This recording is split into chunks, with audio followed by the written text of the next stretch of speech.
Hey guys, welcome to another episode of the show. Y'all know my name, I'm Alex Babbitt, but you're not here to see me. You're here to see another amazing guest, and we have a very special one. This person, not a comedian, because I'm tired of y'all saying we've seen comedians. So we got somebody different, still in the industry, behind the mic stand, haha. But this person, truly, if I could describe them, have been one of my favorite people to meet in this industry because they've been the kindest, most informational, where they kind of understood how this industry worked and helped me learn and navigate and never judged me for not knowing. And personally, I feel like a lot of artists experience that and don't get that blessing. So I had to have her on the show. Ladies and gentlemen, just make some noise for the one and only Gina Savage. What's up, Gina? Hi. Hey. Thank you. It warms my heart to hear that. Yeah, I mean that. Because initially I met you, I remember at Broadway. Young guy was kind of asking questions, but I remember I would always, because you had that little room when you. Oh, I had the little manager's office. Yes, because you were the manager at Broadway at the time, and I remember still being new, open mic years. I would kind of come, ask you a question, and you just never was standoffish. And sometimes people on the other end of the scene are, you know what I mean? So you kind of always give that energy, and since then you've had a whole crazy journey. It's been a journey since the get-go, you know. So do you have to explain it, because I have the relationship with you, but to you explain, do you have a title that you consider, or do you just kind of wear many hats? Right now, well, I'm a manager right now. Okay. Right. I guess we'll get to the. Pardon me. Yeah, it's all right. We'll get to the whole how I got to be where I am, I guess. Mm-hmm. But I'm at the Comedy Cellar now as a manager. But I've worn so many hats. Started at Caroline's, answering the phones, in the 90s. Did you put that in the 90s? Before you kids were born. Before you kids were born. So in the 90s, I was there as a hostess, and then I served and I bartended, and I was an aspiring actress at the time. So my whole goal was never this. Really? Right? I'm gonna be a star. And I'm sure some people would be like, maybe it shouldn't be this. But I started out as an actress. I mean, I worked with Meryl Streep. I had a promising potential career in acting going on. Was it drugs? I'm sorry. That's wrong. No, it wasn't drugs. It was boys. It was your drugs. Stay on drugs. Yeah. Stay away, girls, women. Stay away, especially from comics. Anyway, let's get to it. You're getting married, right? Yeah, I'm engaged now. That's crazy. You never know. You're like an exception to the rule. I might not be. Let's continue. But I came back. I was living in Florida, long story at the time, because I've been to Florida back and forth my whole life. I've had reasons and ties to Florida, but I was an aspiring actress, and I had a friend working at Caroline's, and I ended up getting a job there, bartending, waiting tables, and all this stuff, until I finally worked for Louis Ferranda and Caroline Hirsch as their assistant, and then ultimately Louis had me assist him in helping to book like the open and middle acts, but not a lot. Like I wasn't a lot of that. Mm-hmm. And then from there, I went. Who goes from there to? That's like a top tier club in the city at the time. Probably the best club at the time. Well, maybe I can't say that. Yeah. No judgment. No you don't want no comedy beef happening. Calm down, bookers. Stop watching. The Comedy Cellar, hands down, is the best club in the city, and I've always thought that, and that's just the way it is. But and that is the way it is. Yes. But I did work for Caroline's, and then I left there to go work for Barry Katz at the Boston Comedy Club. I have to chronologically think about it. And I was there for about 3 years, and I was the booker there. Mm-hmm. And then I left there after 9/11, because that's. And the Boston was the place that all the guys, because Patrice, Chappelle, all of them say like that was their like working right where they would get the most spots. Right. I worked. On a regular day, it was Patrice O'Neill. Rich Voss, Dave Attell, Louis C.K. We've had Dean Edwards Marina on here, Franklin was down there, and Rachel Feinstein in the early days, So it was, it was a great, Judah Friedlander and people like that, Dimitri Martin, Bill Burr, the list goes on and on. Dave Chappelle would come in, as he often does in a lot of places now, but he would come in back then, and it would be, you know, it would be midnight, and then I'm looking at people that aren't there, and then it would be midnight, and then he would be there for like hours, and it would be like, I guess we're having breakfast. Oh, that's what he does. Yeah, exactly. That's hilarious. So it's still to this day, and so I left there, and then I worked in television production for The Apprentice, and I know it's so extreme. Some of this gotta get how are you booking these things so fast? I don't really know. I think I was given first of all, having worked at Caroline's in the beginning and seeing, you know, from that level on and being treated a certain way, having, you know, being Lewis's assistant and Caroline's assistant, I think there was an expectation of how I would be and how and what, you know, what I'd seen. You know, a great deal of the best back then, and I think Barry at the time took a chance. I mean, you know, that the Boston was, you know, it's in the Village. It was at the time, and you know, I think, you know, these are not easy roles to fill. And as a woman in the business, having had that experience at Caroline's, I think he was like, she knows. And he had a client roster, so it wasn't hard. I had to, you know, have our clients on, you know, and then, you know, mix it up. And there were plenty of people there that certainly helped me gauge and navigate is the right word. And then so I, you know, from there it was television production, and then I ended up working. I left that. I worked for Al Martin at the Broadway Comedy Club. Wow, that's why I met you around that time. How long were you at Broadway? I was at Broadway at 2 different times.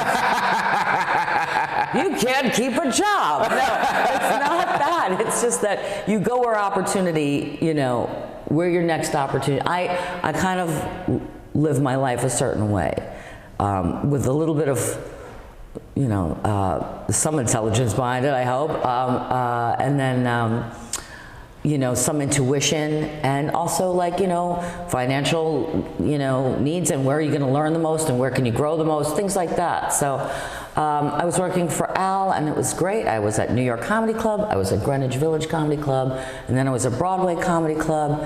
And then I got an opportunity to work for comics in the meatpacking district. Yeah. And I was their booker for almost a year. It was a great experience. I mean, I got to book people like Craig Ferguson and Roseanne Barr. It was a high, to be fair, I don't know if I was really, you know, it was a great responsibility. You know, with great power comes great responsibility. I don't know if I was, you know, I don't know. It's a strange thing to admit, you know, 15 years later or whatever it is, that maybe it wasn't the best for me. Like I was booking locally, and this was a much bigger scale. I think I did a good job. Would I have liked to have done a better job? Absolutely. I think, knowing what I know now. Do you feel like it was like, because you're coming from the space of pursuing acting, and then going into this, do you feel like you had to do this because you're like, oh, this is how I'm making my living, so I have to figure this out, and you kind of just bluffed your way through it in some ways? Ooh, that's a great question. So I think that, you know, having an acting background and understanding the art of comedy and having seen it, the background, the industry side, yeah, that didn't come necessarily naturally, but the artist side did. So understanding comedians and how to deal with personalities, because that in itself is a job, right? You know, you can get to the logistics. This is what we pay people. This is how you know, you book. This is how you implement on the computer. Those types of things that I didn't know. I mean, I remember, you know, I didn't know how to fax. You know, that's crazy. Yeah, because when you first started booking, faxing was the new technology. I did not know how to fax shit. Now it's like, you know, I remember calling my dad up about it. It's embarrassing. That's like, hilarious. Dad, I faxed today. That's insane, but that makes sense. I know. I look still good, all right, considering the years, how many years ago faxing was. But Gina's 89. I'm 89. And I know you're not. I know. No, I'm holding strong, but yeah, I mean, I had to sort of feel my way through it. And then, so I ended up at comics, and then I left there, and then I ended up, the trajectory is odd because it was around the time of the writer's strike. I left, and then I ended up getting work at a law firm. And I'm not a lawyer. Completely. Gina's a liar. If y'all learned anything about this one episode, Gina will lie on a resume completely. I was an attorney at law. Gina Savage, attorney. There's some people in jail right now. Gina Savage, attorney at law. I would have been a good attorney, I think, or a judge. I think I would have been a good judge. And that was one of the first things I wanted to do too. I wanted to act. And I had such odd, choices in life, but I also thought maybe law would have been a field I would have gone into. But anyway, I ended up working for a friend at his law firm and learned the whole paralegal. You don't need to have, in New York, I think you don't need to have a certificate or whatever it is that you need to be a paralegal. You could be taught on the job. And I worked as a paralegal for real estate law. That's crazy. I know. And then I went back to work for Al when he opened up Greenwich Village Comedy Club. Uh-huh. And then ultimately I ended up at West Side, where you and I really worked more together. Yep. And let's gloss over the real estate. Hey, I did it. Man. I know a lot. You can ask me questions.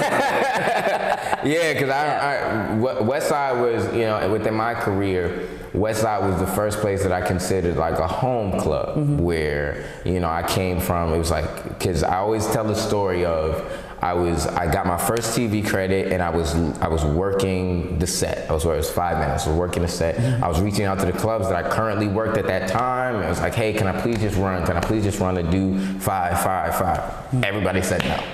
Everybody. This is West Side's grand opening. I emailed you, please. I'm going to LA. This is my first time in LA. I'm from New York. I'm trying everything. I emailed you. You said, sure. Grand opening weekend. Grand opening. You can come do 5. I'm like, oh my God, thank you, Jesus. I know, I can't even believe it either, because even though I knew you, I'm like, I didn't know, it's one I know, you didn't know that well. Either way how this is gonna go. Like, this is like the test in front of the owners, what's gonna happen here tonight, and you blew it out of the, it was one of those things where I was, one of those moments in the history, and in all of my history, I was like, this guy that means a lot. Brought it. That means and you destroyed. I had a lot of negativity around that time. I was just like, they're giving me a chance, and then y'all, because I did my comedy album there. Yep. Because it was, and then once again, y'all gave me so many blessings. Because at West Side at that time, did my comedy album all of like a month, 2 months later. Y'all gave me a weekend. That's unheard of for like somebody you don't know their audience. I wasn't really sure mine's. Sold out 3 nights. It was a great moment in my history. I appreciate it so much. And since then, you gave me guest spots because I just needed to work. And so, that was a lot of like our relationship building came from that. It did. I felt like as a new booker there at the time, as a booker, that I was growing in that role there. And watching you grow as a comic there. So, we had our what's the right word? We had a standard for what we wanted to do, and in terms of nurturing new talent and also having, the old school guys come in. Yeah. And I think to some degree we really fulfilled that, and hopefully that will continue at West Side, with whatever is going on now. No, absolutely, man. It means a lot. I love the owners there, Eugene, all of those guys. They're great people. And now transitioning, you at the set, like you. Right. Here's what I'm proud of. You never go backwards. In the sense of like quality, you always seem to go up in quality. Well, I the only thing I'll say, because I don't book there, and I don't think I ever want to book again. Yeah. I'm a manager, and I love the role, and I like being a team player. I work best, and I think what I like about it the most is. When you're on the Yankees and you're just happy. No, I have no idea. I have no idea. Anybody who knows me, one knows I'm not into sports, but two, I don't. Who cares? You say, when I'm on the Yankees. It's like playing for. It's like you're like, oh, I'm invited to like be a part of the team. Yeah. And that's it. Just do your job, and that's. You just want to be a team player. I'm a team player, and I am so filled with gratitude to be a part of this team. So, you know, just that's basically my role. Like, just be a team player and boom. It's a weird thing because hearing you say that, and I know some comics or people in general watch, like here's the comic response to like a booker, a manager, they'll be like, why didn't they pick me? What, you don't like me? I sent you an email, this, that. Now, is that, how do you navigate that? Because I know I felt this way about other bookings, all of that, where... Are we talking about in general? Like how yeah, like as it pertains to me and my experience about people who, like, why this, why that? Okay, I never answer the whys. It doesn't matter. It's just not happening, and there's a reason, and you're asking why is it, like, look, most times it's you're not ready. And saying you're not ready over and over it's just, you're not ready. Like, you know, before we started talking, we were talking about Barry Katz and the industry standard in his show. Mm-hmm. And that's one thing that he used to say, and I say it even to this day. Like, just become undeniable. Like, if you want this, you have to become undeniable. You have always, from day one, been a resourceful cat. You know, you know, if it's not a show that you're producing, it's some other thing for YouTube or this. You create what you want, right? Mm-hmm. You create it. You know, you set an intention. You know, I just read, you know, I'm friends with Emilio at New York Comedy Club, and I just read, you know, he just wrote something on Facebook where he wrote, you know, this has been on my vision board, right? And now he's opening up another club. And, you know, good for him. I've never had a vision board per se. I've had in my mind, this needs to happen, this should happen, this is what I would like to happen. And I've had peaks and valleys and hardships like everyone has. And it's how you respond to those things that, you know, how you respond, your reaction to that is what opportunities you're given. That's how I feel about it. Does that make sense? Yeah, where you essentially, and correct me if I'm wrong, but you don't, no, it doesn't really matter what the answer is. If it's yes, cool, but if it's no, cool, what are you gonna do about it? That's it. What are you gonna do? Yeah. You know, what are you gonna do? Yeah. You gonna give up? Because I said no, or someone said no, are you gonna give up? No. Well, that's on you. Because I assume after all of this time, you've seen thousands of people give up, and possibly maybe even thousands of people become successful, maybe even beyond the scope of reality that you thought they were going to reach. You know, years ago, Ed Helms, okay, you know, who's done The Office and all the, what's the movies, the Hangover movies. Yeah, what's the, what are the movies called? I can't remember the name of the movies. You know, I would see him, there was a guy, David J. at Boston Comedy Club, he ran the new talent shows. And he went to California, and he was pursuing, you know, his career there. And then Ed took it over. And I watched him, and I was like, oh, he's great. He's great for the new talent. I didn't go beyond, he's great for the new talent. Like, in my mind, he was great. I loved what he was doing. Did I think that the success would be to the extent that it is today? I had no way of knowing. Am I happy for him? Yeah, that's one of those things. I mean, Kevin Hart, you know, I always had a feeling Kevin was going to blow up because, like you, there was nothing negative. It was all positive. This, we're gonna do this, we're gonna do this. You know, strong belief in God. I don't know if that, you know, that's not everybody's. It's fine. Like, we're not anti-religious here. It's like, what do you mean, that imaginary man? A very God-conscious guy, you know what I'm saying? And so, and I like that too. You know, like, whatever gets you to the level you want to be, just keep working on it, you know? And do you but feel the positivity is, you know, well, I think so, but you know, there's plenty of negative comedy. You know? Sometimes I'm like, I can't even get out of bed. Like, you know. Do you feel like because you know, this show is a lot centered around, you know, the qualities of people and like certain things that you might need to adapt. Do you feel like there are clear qualities of bad? Like, what do you, because you kind of tipped over earlier. What are the bad things? What are the things that maybe slow people? Because you said boys.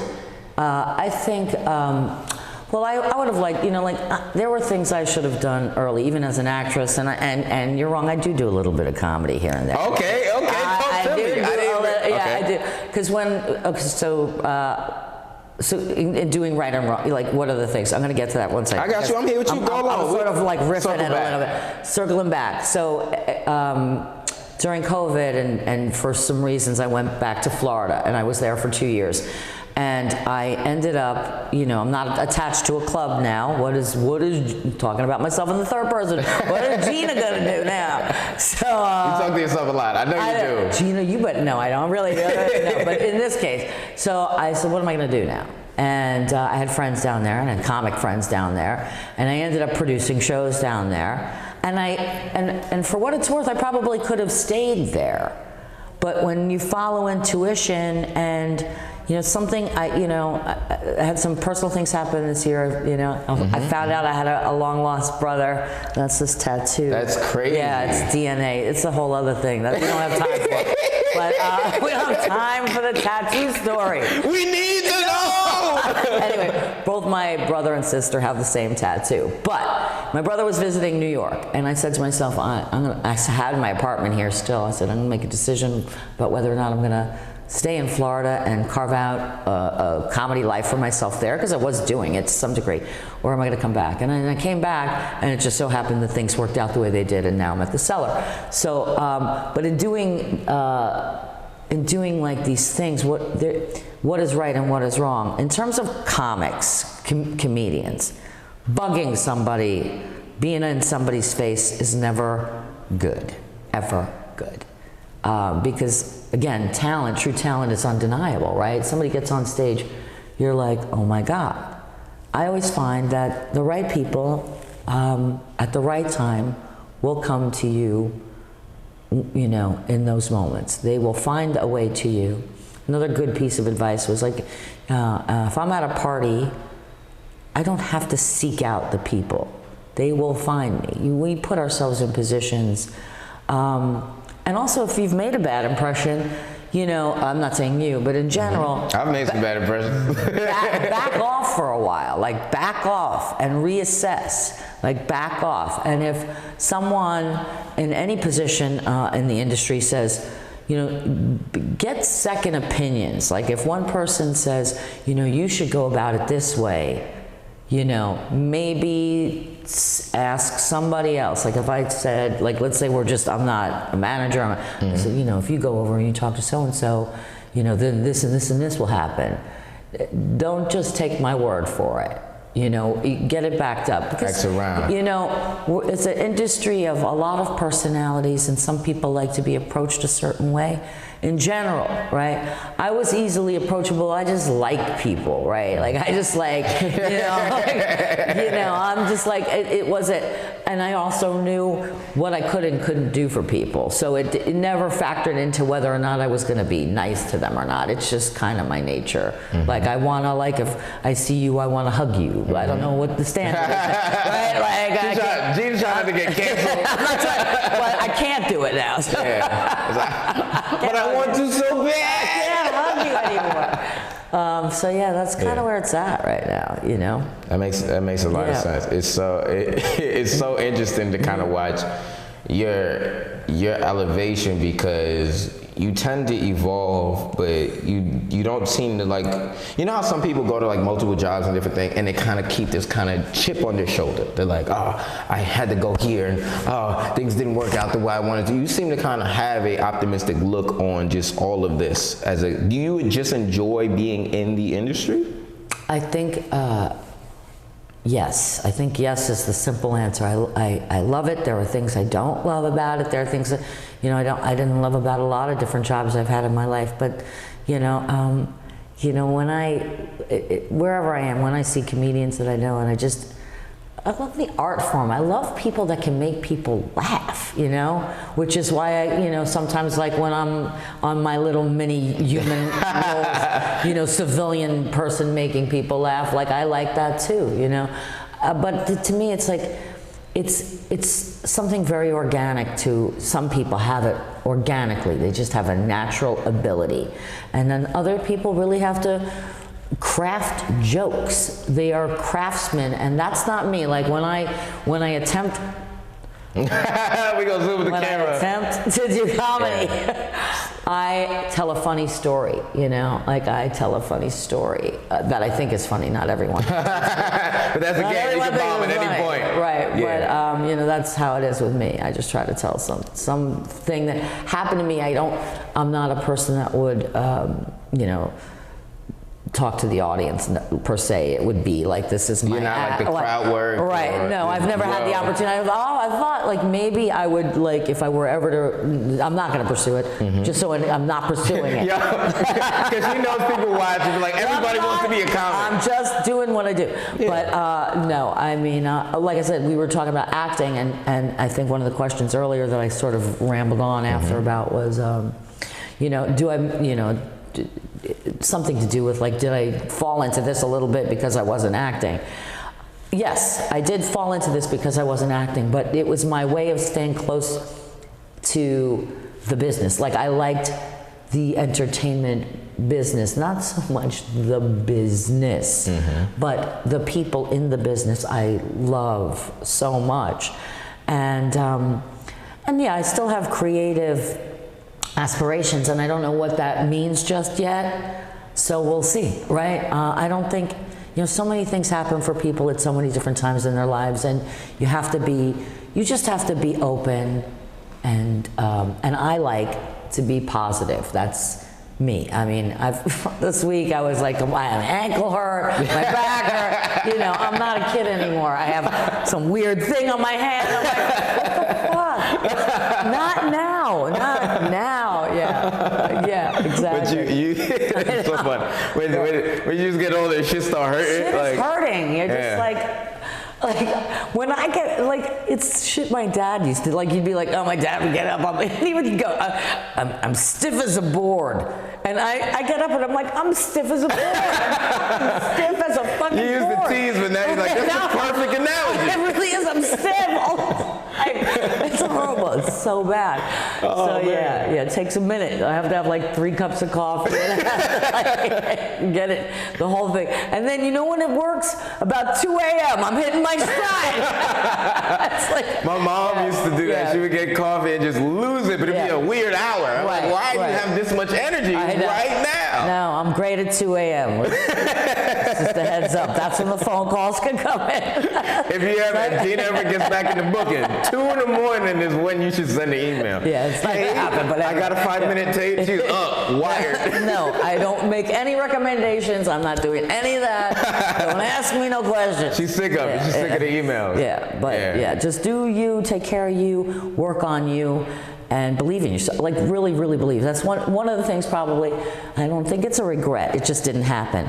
I didn't pursue my thing because there might have been an element that I didn't really trust that I could do that. And when you have the slightest bit of doubt, that's where the problems are. It resonates within a doubt. Yeah. Yeah, because, you know, I found out there's, you know, some comics who I've met, and whether it be comics or entertainers, because it's not just exclusively for stand-up. It's like you meet entertainers, and some people I thought were genuinely talented people. Right. Like, oh my God, you're naturally more gifted than me at a thing. And then for some reason it's doubt that they just, like, you know, musicians never write a song, never try to sing anywhere. They're just like, I'm home, no, it's all right, this, that, and third. And then you see kind of what happens. And then people who aren't as naturally gifted, who just blow, and you're like, whoa, how did that happen? And you feel like it really is just like doubting yourself. Yeah, I mean, look, back in the day when I was at the Boston and I was booking, and this, like, there have been times, like, I have booked, the people that were sitting in the corner with their notebooks, the quiet ones that weren't like, I gotta get on stage, you know, that kind of thing. Yeah. Those were the guys that you knew, or women, I should say, men and women, and maybe people at this point, the people that you knew were going to, you know, skyrocket.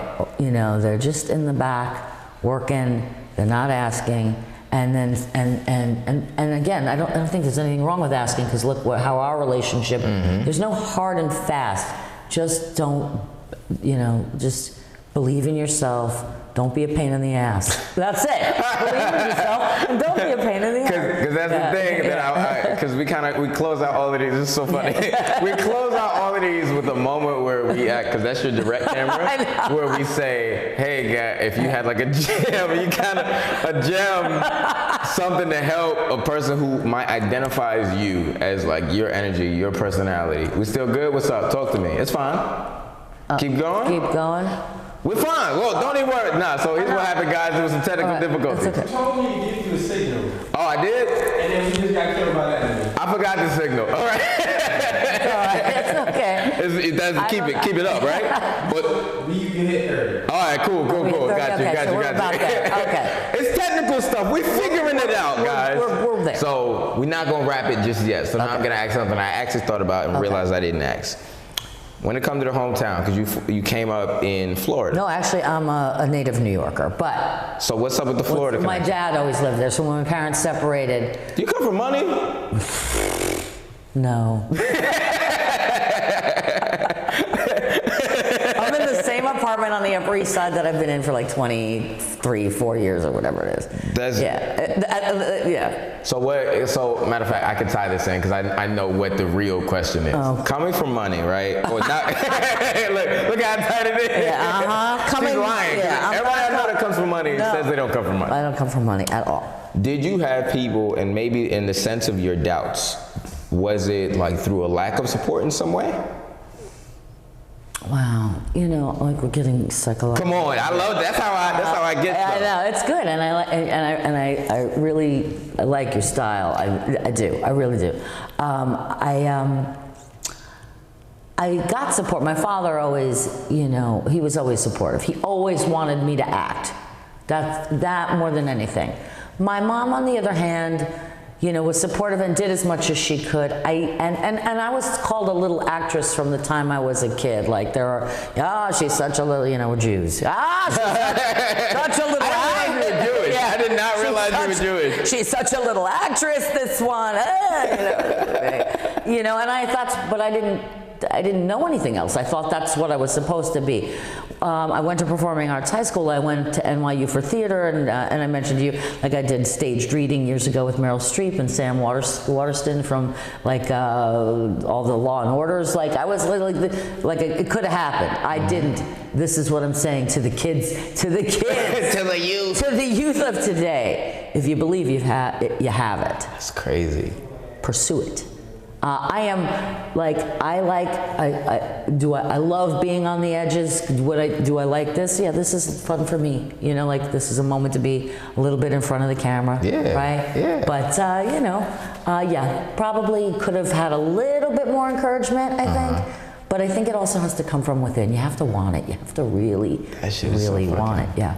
It's interesting to me because, we also have had women on the show who felt like one woman, Nora, shout out, we'll go to the clip in the episode, whatever. Nonetheless, we had Nora Yaya who talked about, she had a drug dealer dad, and her dad was super supportive. But then we had somebody else who's like, oh, Caribbean family, they didn't care at all. Right. You know what I mean? So you kind of see those two dynamics and see that it doesn't really matter what your background is, like you're saying. Right. It really is like a you thing. It's a you thing. It's how badly do you want it? What will you do to go get it? Like,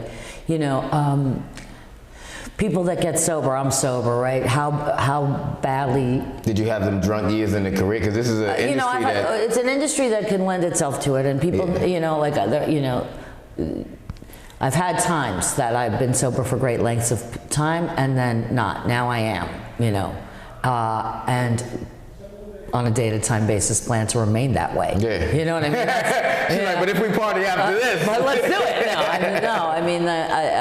I prefer the sober woman that I am today, and I like to be present and accountable, and that means more to me than anything. So how badly do you want it? How badly do you want your career? How badly, in my case, how badly do you want these things? I want these things in my life pretty badly, and I'm not a kid, so I want these things, and I will do what I have to do in life to make things work. I think the misconception is, you know, there are going to be, there's not going to be, it's not even a misconception. There are going to be years people don't make money. And then there are going to be years, hopefully, that they do. But who are you when you don't make that money? And what are you doing? And be like, in the times that I wasn't working in comedy or around comedy or anything to do with comedy, find the joy in what it is you're doing in the moment, because you don't know where that's going to take you. Find the joy in what you're doing right now. Don't be like, I'm miserable at this. You know, find the joy in what you're doing now. Yeah, just to find some sense of appreciation. It's a hard thing because, you know, this is not just the industry, but kind of life is full of so much rejection. You know, I see tons of people, whether it's rejected in a relationship, rejected in the career, where you're just like, I'm sick of it. I can just wallow in this silo. Because it's interesting, people's perception of me is like I'm happy all the time. I'm a very joyous person outwardly, but at home I'll be tripping. My girl gets the worst of me. She tell me that all the time. She's like, why are you so nice to everybody else but me? It's kind of funny that it is. Yeah, I'm pretty balanced, actually. I didn't really know that. You know, when you live alone, right? I gauge myself. Like, now there used to be times, I think maybe more so in my 20s, when I was a little more unsure of who, you know. Then there are days I'm still unsure, like, oh, I did this wrong, or really? Yeah. You have this, like, even now, like, oh, cringe at some stuff that I say and do, and I probably will later after I but you know, but I know who I am today, and I know how to, you know, navigate and deal with things that, you know, used to be like I'd fear or freak out about. Did you feel like anybody, you don't have to speak specifics to a person, but do you feel like at some point people used the fact that you may have been more innocent or timid or stuff like that to just kind of like manipulate you within this game? It's possible. You know, it's possible that in my younger, earlier days, you know, yeah, I think it's possible that I was unaware of manipulation, if there was manipulation, if that makes sense. Like the great manipulators, you don't know you're being manipulated, right? So I'm sure that there was probably a little bit of that in my early years in any job, and that includes comedy, but in any job, there's some level of that. I'm older and wiser, you know, and I've learned so much. Also, I'm not a big fan, you know, this is just in any job, and this is having done it, screwed up with it. It's just a bad idea, talking smack. Do they say that anymore? She has no idea what people say. People talk smack anymore? Stop talking. Are they still playing the dozens? Stop talking smack with your friends. Stop talking the smack. Don't know. Because I go home after work. I don't hang out. You know, but my thing is I just don't, like, I'm not about, like, that gossip life. And I was at times in my life, you know, blah, blah, blah. You were gossipy? Yeah. No, I wasn't gossipy, but more like, you know, I don't want to exist in the drama of the daily anything. Like, okay, whatever. And this is when I managed, you know, whatever place I was managing, or any job. I'm talking any job. Like, I'm not going to take. Like, I have shared stuff with people in the past that I will not now ever do. You know, learning from, you know, the blah blah, the diarrhea of the mouth, if you will. Like, shut your face, go do your job, do your set. Don't, you know, nobody needs to know your whole story, including mine, and a lot of people do. But I'm just saying, it does it for your own sake, you know, especially in a game where everything is like social media and this and that, you know. When you share too much, in the sense of, because on a platform like this is fine because it's sharing is a sense of resonating with an audience. Right. But I understand, and like, because I've even found this, you know, you say something to somebody because you think we're your friends, but you may not establish that you're actually co-workers. You know what I mean? Like, if this was Target, there's certain things you don't say to the manager of Target. That's right. You just don't do. And I've, you know, that I've made that mistake. That's why I'm able to say don't do it. She's talking directly to somebody. Don't do it. Please, for the Shut your face. For the love of God, don't do it. This is totally my mom now at this point. Don't do what I do. Do as I say. Yeah. Yeah. So yeah. That's real. That's real. You've given so much gems, so Thank many you. gems, Gina. I want to get everything I can out of you in terms of the gems. And I guess the last one I asked, and this is what I ask everybody. Gem. Somebody watching. Bow. They're you. They're you in whatever. You reference you being older a lot, so I'm just gonna say you in 1925. I'm playing. 1925. There was a spit take. Let's freaking cut that I'm playing. out. I know. You in 95. They're you, they resonate with your mind, they resonate with your personality. They're watching this, and whether they're you or they're you now, and just trying to pursue. I forgot who I was. All right. Me now, me then. You and Gem, what would you give them? Some piece of advice that just resonates with you so hard. If I could tell my future self or your future selves anything, if this is something you want, anything you want, whether it's comedy, any job, just believe in yourself, map it out, how you're strategically going to do it, research, do the best you can, believe more than I ever believed, and observe, and I wish you the best. Come on, ladies and gentlemen. I don't know if that was the gem, but it was in my heart because it was dramatic. It had the sight, you know what I mean? It had the more. I wish you the best.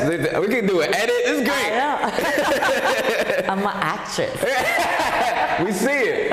Get her in a movie. Get her in a movie. Ladies and gentlemen, once again, let's take a moment to thank our guest this evening, Gina Savage. Thank you so much, and you've been amazing since I've met you, and I just appreciate you even coming on the show. Thank you. It's a pleasure to be here. No problem. Come on. Get one of these. Bam, bam, bam. And that's our episode, ladies and gentlemen. My name is Alex Babbitt. Y'all know that. I'll see you later. Peace. Hey. That was amazing. Hey guys, thank y'all for watching Behind the Mic Stand. If y'all enjoyed it, as I think you did, because you made it to the end, like, subscribe, make sure you hit that notification button so you hear the subscriptions and shit. You know how it works. Just like it. Stop skipping this part and do it right now. What? Somewhere right here. I think it's right here.